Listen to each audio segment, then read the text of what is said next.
here we are on the 14th green at Peebles Golf Club, and I just thought I would do a quick video regarding 3 putting tips that I think would help improve your putting as a whole. So the first tip that I'm going to use is related to how people align the putter shaft up their left forearm. So a lot of golfers get into a habit of not changing their putting setup to a full shot. So a full shot, you're kind of stooped over the golf ball. The shaft is more horizontal, so it's more towards the ground. But when we are doing this, that encourages a lot of wrist hinge. So we want to minimise wrist hinge by putting this putter shaft up our left forearm, or the grip up our left forearm. You see Matt Kuchar putting like this and Soren Kelson. This locks in the left forearm, it gets the shaft going running right up, so the club shaft and the angle, the forearm are in the correct angle. So any inclination or any make the club almost quite low, then that pushes the hands, and that pushes almost the centre of the club face away from the golf ball, and that's where you get off centre strikes. So by putting the club up the left forearm, that allows us to control the face a bit better, so we can go through impact, we can make sure that the face is square, and we can feel like the club is leading into impact with a square club face. So if I do that, then it allows me to almost change the shaft angle. So if the shaft is more upright because it's up the left forearm, that allows the club to go through, back in, straight back, straight through. So if your hands are quite low, that makes you snatch the club on the inside and come back in on that same path. So tip 1 is try and get the shaft run up the left forearm. That allows you to control the left forearm and club shaft as one unit instead of 2 units where the club's working independently along with the left arm. Tip 2 I'm going to use is practice with a purpose. So what I mean by that is, if you take a practice swing, it has to be purposely towards the stroke itself. So don't waste practice strokes. So I see a lot of golfers that have got maybe a 5-foot putt. So if I come down the line a little bit, they've got a 5-foot putt, and what they'll do is they'll stand miles wide. They'll take long backswings and long fall throughs. And what they'll do when they get into the putt, they'll take a long backswing and stop at the ball. That's going to create any energy that you've created. Just get that golf ball quickly. Any energy that you've created on the way back is slowing the club head down. So you need to understand, you need to practice with a purpose. So allow you to have the correct length of stroke for the putt. So if you've got a long putt, you want a slightly longer stroke. If you've got a shorter putt, you want a slightly shorter stroke.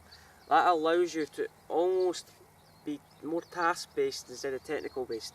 More task-based will make you think less technically about the stroke, and if you take the right amount of practice, or the right length of practice swing, that'll give you almost a repeatable action out of it. So it'll be quite easy it'll be easier to replicate that, unlike where you're short putting and you're just going back and through quite jabby, and that's where you lack pace. So a lot of golfers lack pace off the greens because they don't have a proper practice stroke. Tip 3 I'm going to use is Ricky Fowler.